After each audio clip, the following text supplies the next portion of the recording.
मैनावती ने अपनी पार्वती को समझाना प्रारंभ करा, पार्वती तो ये पत्तियां जो चढ़ा रही है, ये पत्तियां शिव जी को नहीं चढ़ती। देख, शंकर भगवान को करोड़ों का धन चढ़ा दो, शिव स्वीकार नहीं करते। शंकर भगवान को करोड़ों की जायदाद चढ़ा दो, शिव स्वीकार नहीं करते। शिव को केवल एक बेलपत्र चढ़ा दो तो करोड़ों के धन से बड़ी धन संपदा एक बेलपत्र में होती है। तो पार्वती जी ने पूछा, मां वो बेलपत्र कैसी होती है? मां वो बेलपत्र है कैसी?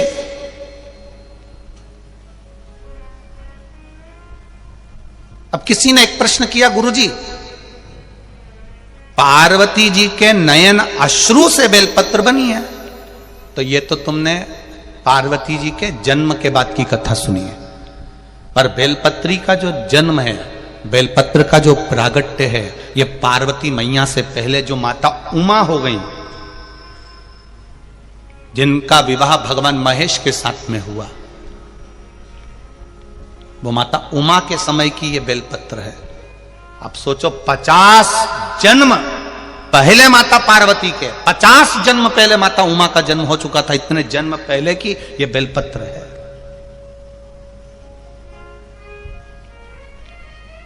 हम कई बार व्यासपीठ से कह देते हैं, लोग उसको हंसी में ले लेते हैं। हम कई बार कहते हैं, अगर आपने पार्वती जी को नहीं देखा, सती माता को नहीं देखा, उमा माता को नहीं देखा, कात्यायनी को नहीं देखा, कुष्मांडा को नहीं देखा, बमलेश्वरी को नहीं देखा, जगदम्बा को नहीं देखा, अन्नपूर्णा को नहीं देखा, आपने स्कंदा आदि महागौरी जितनी माताएं हुई, इनका अगर दर्शन नहीं कराओ तो एक बेलपत्री को जब शंकर जी पे चढ़ाओ और शंकर जी पे चढ़ी हुई बेलपत्र जब उठाकर जब उसको अपने मस्तिष्क से लगाओ, समझ लेना कि सारी माताएं उस बेलपत्र के अंदर विराजमान हो जाती हैं, जो शिव के पास में चढ़ी जाती हैं।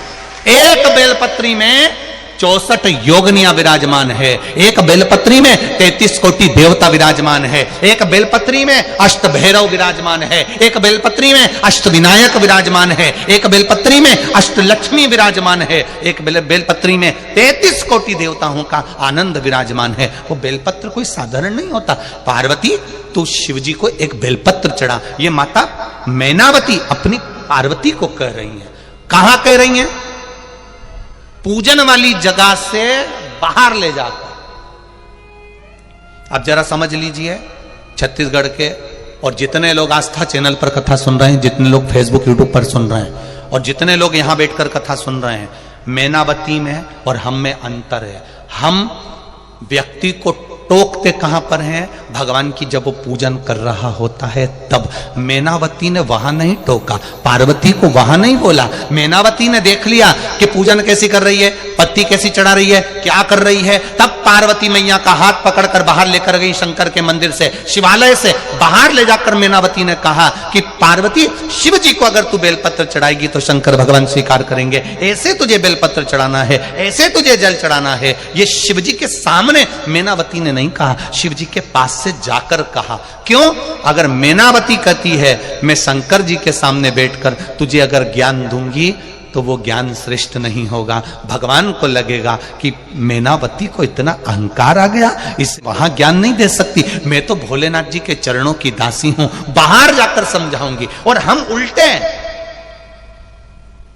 कई माताओं की आदत रहती है, मंदिर में कोई पूजन करने आई और इसने टोकना, इधर मत बैठो, उधर बैठो, ऐसे मत चढ़ाओ, ऐसे चढ़ाओ, ये मत करो, ऐसा करो, तो समझ लेना ये मैनावती से भी ऊंची है। मैनावती से भी ऊंचा ज्ञान इसमें आ गया, जो ये शंकर जी के सामने बैठकर ज्ञान दे रही है। माता ब्रह्मा जी की धर्म पत्नी ब्रह्माणी को अहंकार आ गया था, सरस्वती को अहंकार आ गया था, वीणा देवी को अहंकार आ गया था कि मुझ में स्वर की आनंदता है, मैं स्वर की देवी हूं, मुझ में संगीत भरा है, मुझ में स्वर भरा है, मुझ में विद्या भरी है, मुझ में ज्ञान भरा हुआ है। ब्रह्मा जी ने जान लिया कि इसको इतना अहंकार आ गया, ब्रह्मा जी उसको शिव जी के पास ले गए। शंकर जी ने जान लिया कि सरस्वती को इतना अहंकार है, शंकर जी ने एक सभा रखी, इंद्र के यहां पर सभा चल रही थी, सब बैठे थे, देवादिदेव महादेव उस जगह पर पहुंच गए। तुम रुका जी आ गए।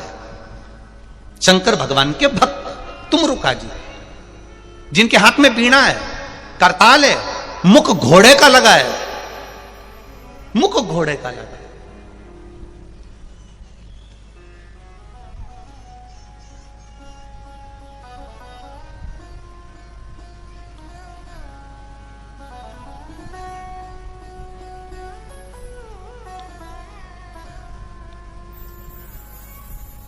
और जब मुख घोड़े का लगा हुआ है वो तुमरुका जी केवल भजन गाते गाते आ रहे हैं, केवल भजन, केवल नाम जाप करते करते आ रहे हैं।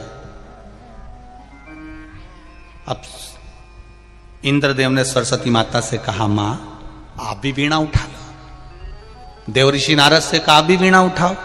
इधर सरस्वती मैया गाना चालू करती है तो सारे देवता उठ उठ कर चले जाते हैं, और तुमरुका जी गाना चालू करते हैं तो 33 कोटि देवी देवता आकर बैठ जाते हैं। सरस्वती मैया की आंख में से आंसू बहने लगे कि मेरी गायकी में, मेरे स्वर में ऐसा क्या है कि सारे देवता चले गए और वो घोड़े का मुंह लगा है, शंकर जी का भक्त घोड़े का मुंह लगा है और गा रहा है।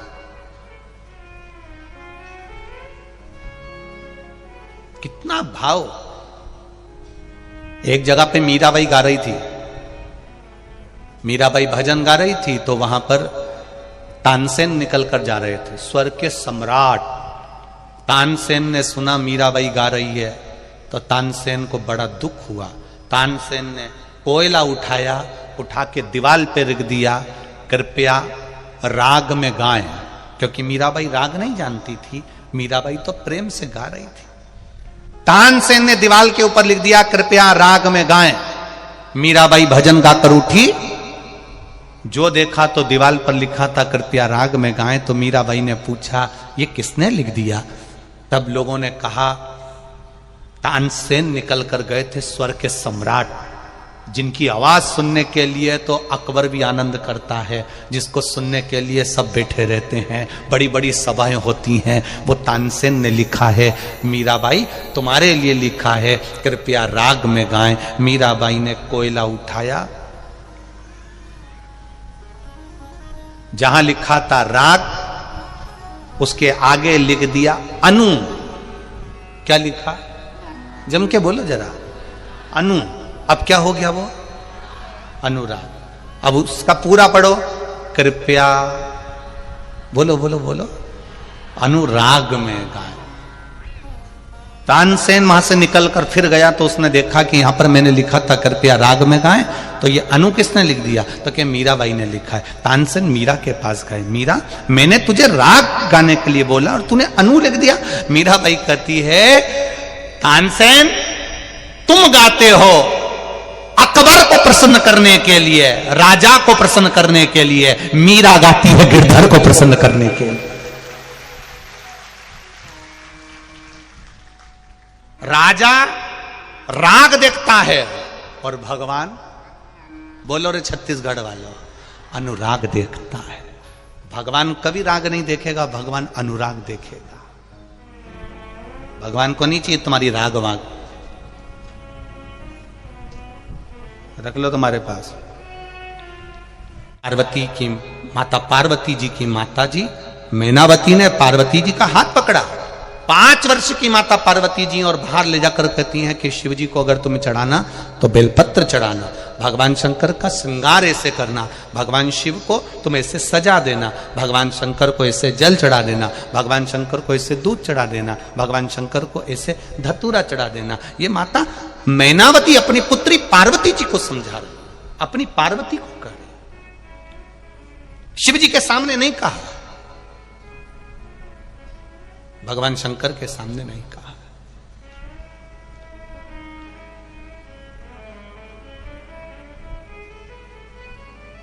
अब जैसा माता जी ने समझाया था मैनावती ने, वैसा वैसा माता पार्वती पूजन करना प्रारंभ कर दिया। अब पूजन कर रही माता पार्वती, तो पूजन का फल क्या मिला? पूजन करते करते पार्वती जी वन में चली जाती है, वन में शिव जी की आराधना करती है, फिर भगवान देव अधिदेव महादेव माता पार्वती को प्राप्त हो जाते हैं। हम भी पूजन करते हैं, आप और हम भी पूजन करते हैं, आप और हम भी शिव मंदिर जाते हैं, आप और हम भी शंकर का अनुमोदन करते हैं, शंकर का भजन करते हैं। पर अब हमको मालूम पड़ गया कि शंकर जी के ऊपर जो जल का पात्र टंगा रहता है वो शिव जी की 5 बेटियां हैं। अब हमको मालूम पड़ गया कि जहां से जल बहता है उसके बीच में जो जगह होती है उस जगह पर कौन होती है? जम के बोलो, अशोक सुंदरी। क्या आपको पहले मालूम था क्या? नहीं। अब हमको मालूम हो गया कि यहाँ अशोक सुंदरी है। अब हमको मालूम पड़ गया कि यहाँ गणेश जी हैं। अब हमको मालूम पड़ गया यहाँ कार्तिकेय जी हैं। अब हमको मालूम पड़ गया जहां शिवलिंग रखा है वहां पर पार्वती जी का हस्त कमल है। अब हमको मालूम पड़ गया ऊपर से जहां जल गिर रहा है वहां शिव जी की 5 बेटियां हैं। अब हमको मालूम पड़ गया जहां से पानी नीचे गिरता है और जहां तक जाता है उस बीच में पानी जितनी दूर चलता है वहां 33 कोटि देवी देवता विराजमान होते हैं। ये हमको ज्ञात हो गया। ये काय से ज्ञात हुआ? जब हमने शिव महापुराण की कथा को सुना, पढ़ा और स्मरण किया, तब हमें मालूम पड़ा कि कथा में ऐसा वर्णन है। तब हमको ज्ञात हो।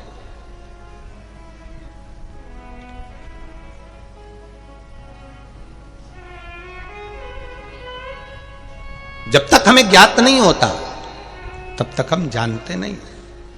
अब चंदन की जो शिला होती थी, देखा है आप लोगों ने? किस किस ने देखा? वो चंदन को घिसने का एक पट्टा होता है छोटा सा, उसकी जो शिला होती है,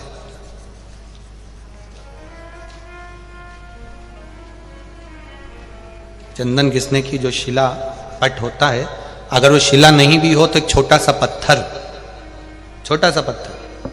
हमारे यहां बहुत सुंदर भाव कहा गया है। मान लो शिला नहीं भी है, छोटा सा चंदन का टुकड़ा यदि तुम्हारे घर में है और तुम रोज प्रतिदिन, मान लो घर में घिसा हुआ डब्बी का भी चंदन है, तो भी घर की बहू, बेटी, बेटा, परिवार का कोई सदस्य घर के अंदर चंदन के उस पत्थर पर चंदन को अगर 7 बार, 5 बार, 4 बार या उसको 2-4 बार रगड़ देता है, तो उसके घर में कभी कर्जे का क्रम नहीं होता, कर्जा नहीं बढ़ता, कर्जे से निवृत्त होता है। पर वो चंदन का पट घिसना होना चाहिए।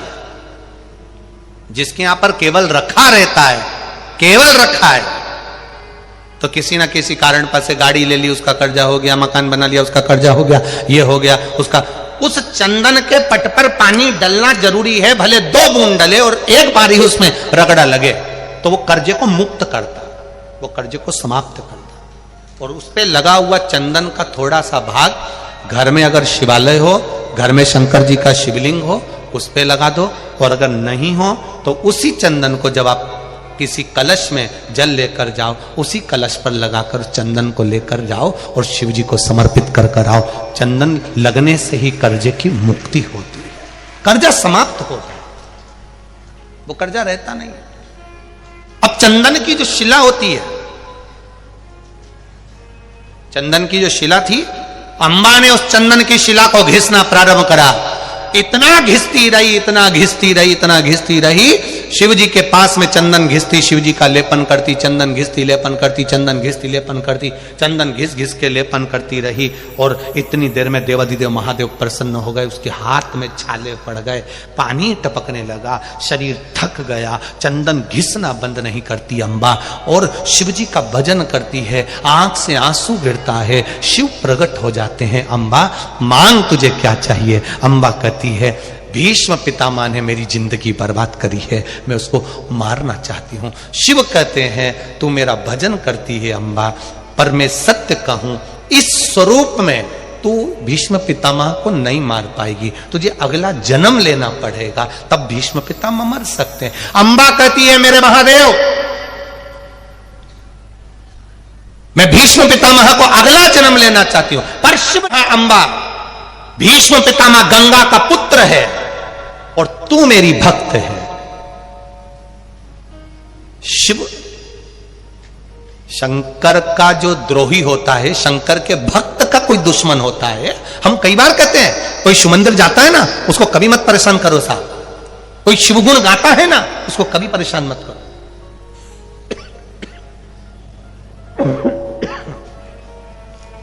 कोई शिव गुण गाने वाला, कोई शिव कथा गाने वाला, कोई शिव का भजन करने वाला, कोई शिव मंदिर जाने वाला, कोई शंकर के आनंद में डूबने वाला, उसको कभी ताना मत दो, कभी उसके लिए अपशब्द मत बोलो, कभी उसको गाली मत दो, कभी उसके लिए आड़ा टेढ़ा मत करो, नहीं तो एक ना एक दिन तुम्हें रोना तो पड़ेगा, निश्चित है।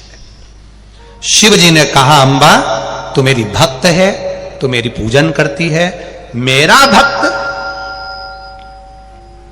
बदला लेने जाए मुझे अच्छा नहीं लगेगा। अंबा कहती है तो फिर भीष्म पितामह कैसे मरेगा?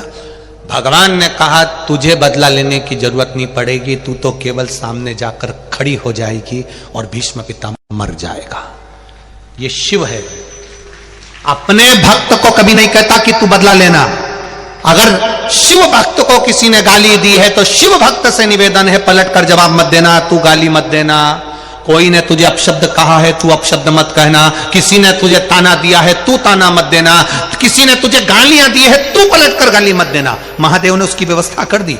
अंबा मैं तुझे वर देता हूं, तू अगला जन्म ले। अगला जन्म कहां लूंगी मैं? भगवान ने कहा तू द्रुपद राजा के घर में बेटी बनकर जन्मेगी, तेरा नाम शिखंडी होगा, फिर सब लीला तेरी हो जाएगी और तू नहीं मारेगी, मर जाएगा भीष्म पितामह। और वो द्रुपद राजा के घर में कन्या के रूप में जन्म ले ली। शरीर कन्या का था पर अंदर से पुरुष जैसा, मन पत्थर पुरुष का था, इसलिए उसका नाम शिखंडी था। 4 साल का शिखंडी दौड़ता हुआ दरवाजे के पीछे गया तो उसको वो माला मिल गई जो पूर्व की रखी हुई थी। वो तो कभी बासी होना ही नहीं थी क्योंकि उसको वर मिला था। उसने माला उठाकर अपने गले में पहन ली, बड़ा हो गया। कौरव और पांडवों का युद्ध प्रारंभ हो। देखिए मेरे आशुतोष भगवान की लीला देखिए। कई लोग कहते हैं भगवान की पूजन करने वालों पे ज्यादा दुख आता है। हम कहते हैं दुख जरूर आता है, सोने को तपाया जाता है तब जाकर आभूषण तैयार होता है। जितना तपेगा उतना निखरेगा। निखारने के लिए मेरा महादेव थोड़ा तपा लेता है। आएगा दुख की संख्या में जो तुम आए हो, 1 पंडाल 2 पंडाल 3 पंडाल, पीछे भी रोज रात्रि को पंडाल बढ़ाया जाता है और तुम फिर उसमें भरा जाते हो। इतनी संख्या में जो रोज प्रतिदिन आ पा रहे हो, खाली